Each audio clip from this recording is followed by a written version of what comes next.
just talk about, you know, what, what we, kind of the agrarian model, we put people in the ground and kind of the disconnect between what we think that symbolizes and what that actually symbolizes. You know, about the new, once kind of tying into the whole thing of the new bodies and just becoming part of the universe. Yeah, well, people have the naive idea. There's an old black song, that great getting up moan.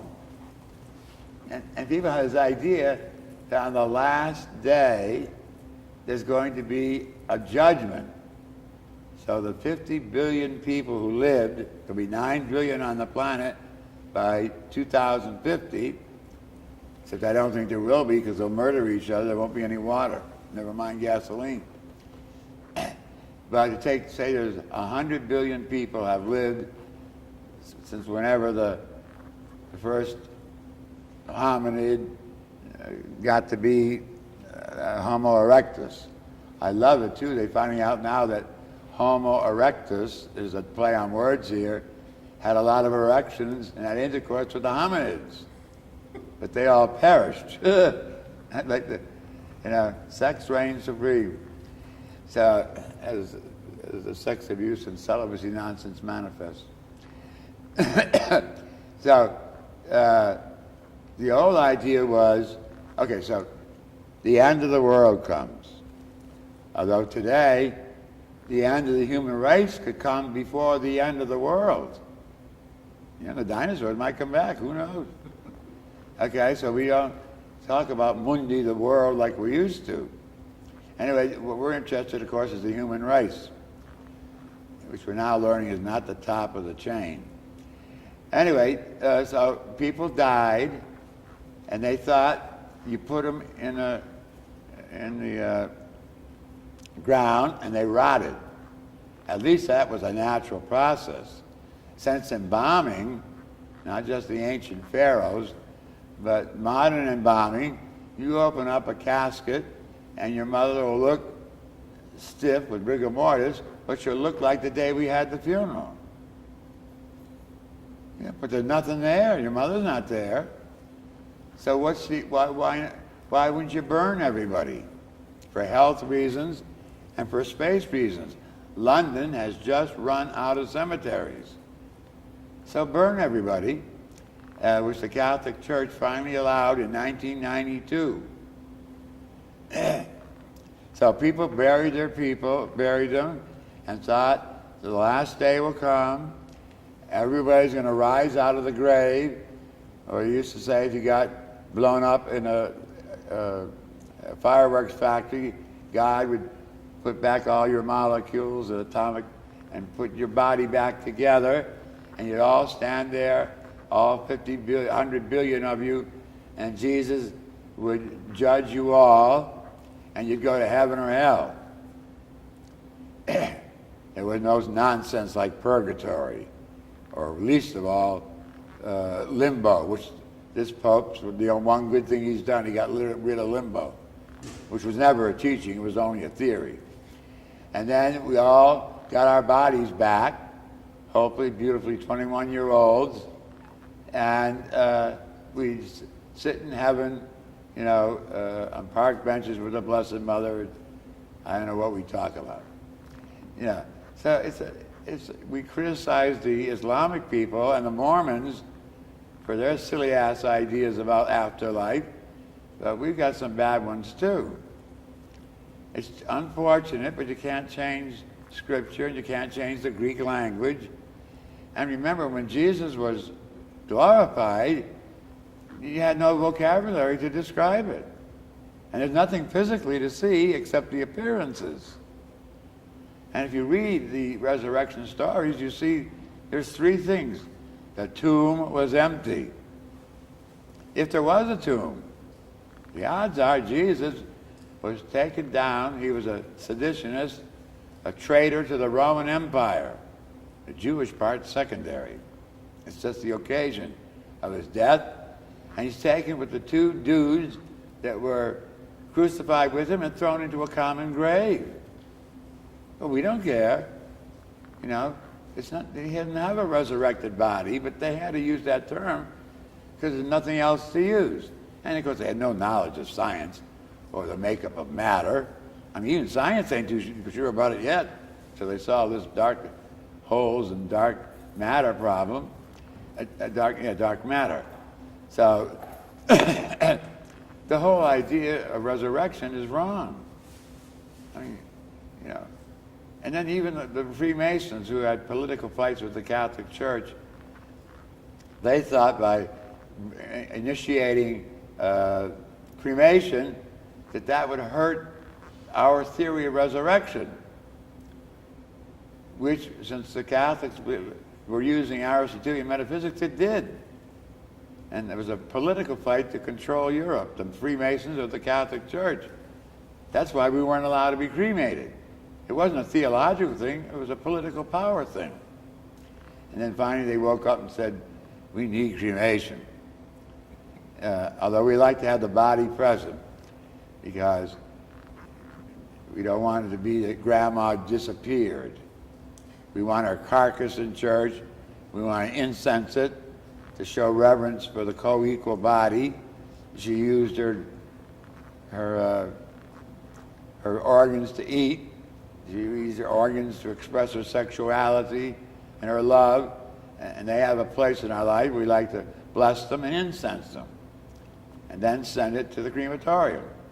In fact, the English church has a beautiful prayer where one of the relatives goes to the crematorium and pushes the button. But most people don't want to do that because they're unrealistic. I had one guy, his bride was a convert to the church, and he died. And I told her about it, so we ran from the church to Smith and Williams Funeral Home. And we go in, and this female funeral director is all dolled up, you know, cosmetically, with a black and white dress and a big hat. When we come in, she says, the oven isn't hot enough yet. I said, spare the details, this is the widow. And then we went in to push the casket in, and we'd forgotten his 43 medals. She had to pull the casket back out. She had a wooden casket from the Trappist in Wisconsin, take up all the medals and push them back in. And she went around the corner and pushed the button and it went whoop, like a gas stove. It was an experience. And I said to the guy, couldn't you have a gold button for the widow to push? He had a red button that was half worn off. And then we dashed back to the funeral dinner.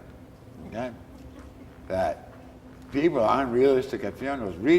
It's a lesson in theology, it's a lesson in sociology, psychiatry, sociology, psychology, culture. Read the obituary column any day in the newspaper.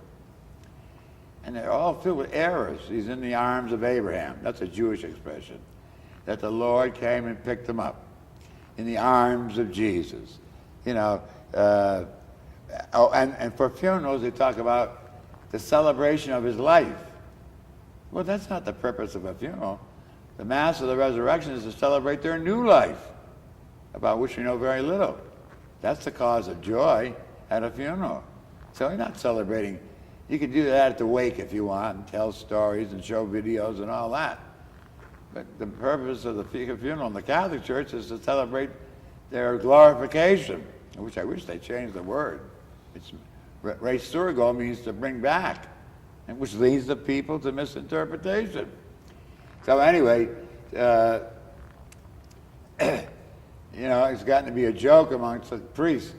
When the undertaker calls and say, we got Mrs. Murphy stiff here, you have to say, what's the menu? Remains, cremains, or nothing. She donated her body to science. You know, it's a whole new world, not only in theology, but in pastoral practice. And years ago, we used to go to the cemetery, even in the snow when I was a little kid, and then we'd all go home. And the family would get together in a small house. So now, most Catholic parishes and Protestants too, we have big funeral dinners after the burial or the dismissal to the crematorium, since the relatives are so creepy they won't go to the crematorium. That's a good new custom. That goes way back to the 3rd century when the church was underground.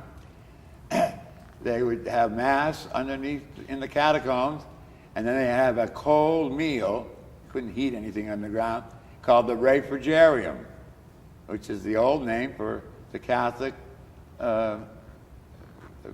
funeral dinner. And I did it for those who were martyrs and those who weren't martyrs. So it's all going to come together long after I'm dead, if they ever get it straight.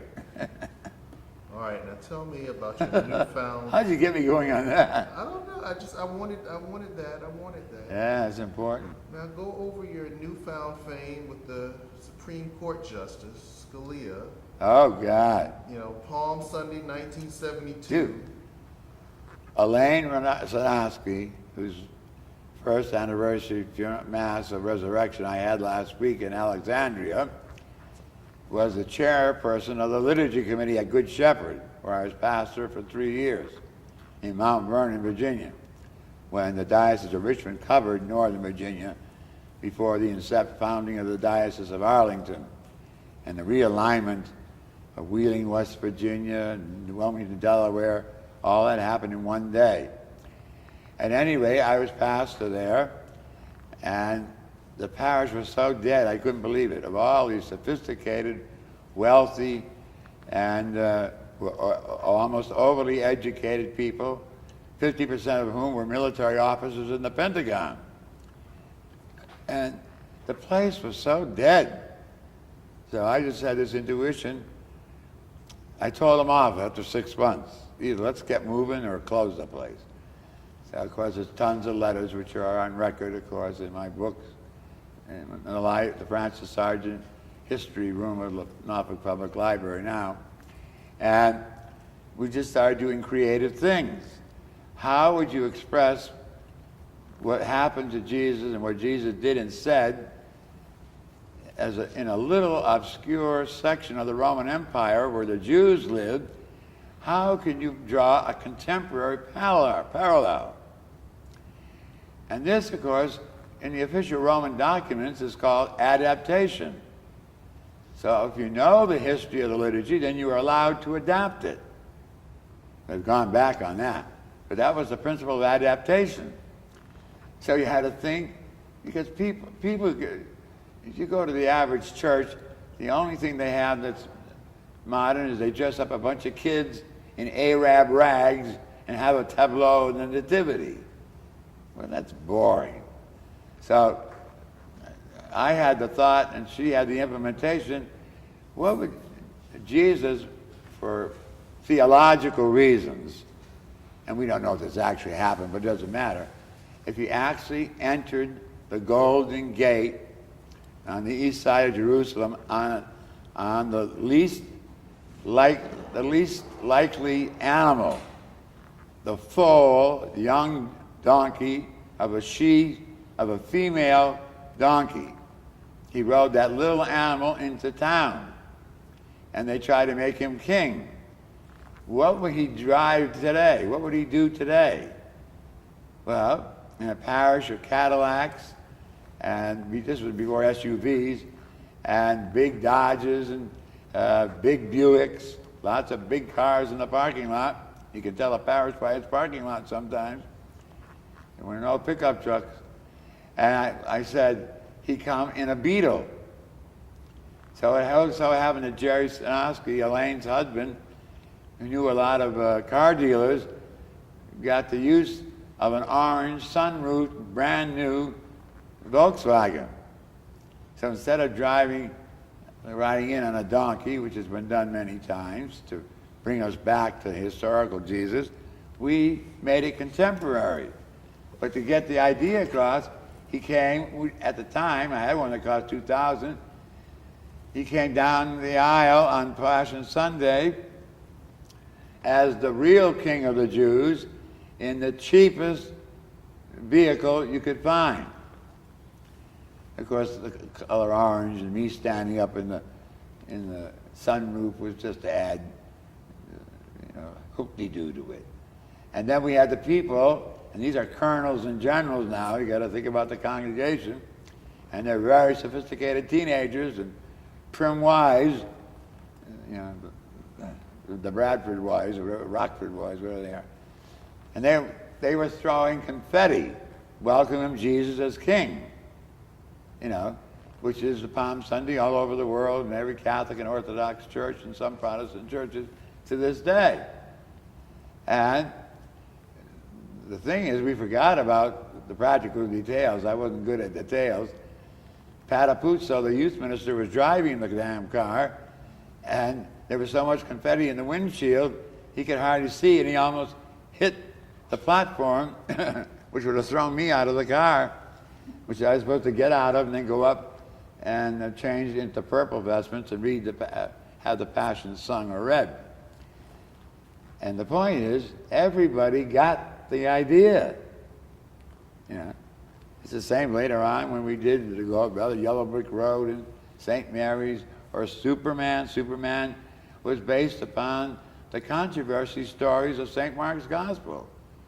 But people thought it was a fad, or they thought it was showmanship.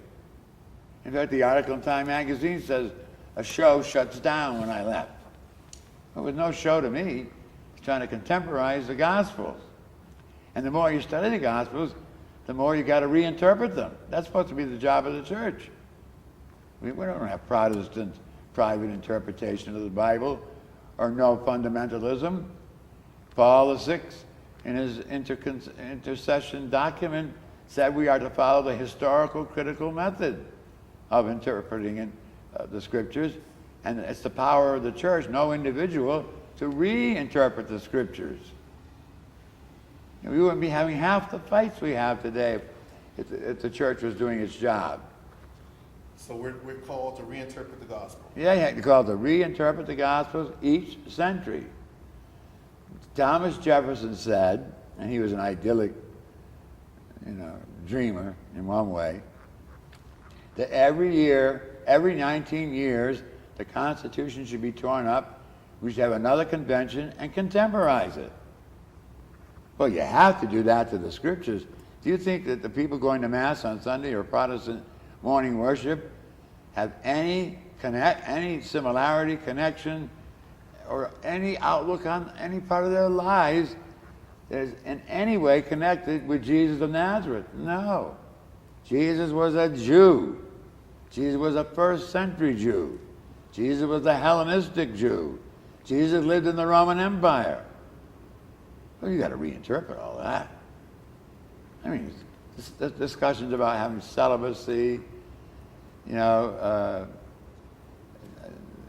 can't gaze, have a disorder, that there's a priesthood. Jesus got rid of the priesthood. Jesus got rid of the temple. Everybody's a living temple. Jesus got rid of animal sacrifice. Jesus got rid of kosher housekeeping. Everything's clean.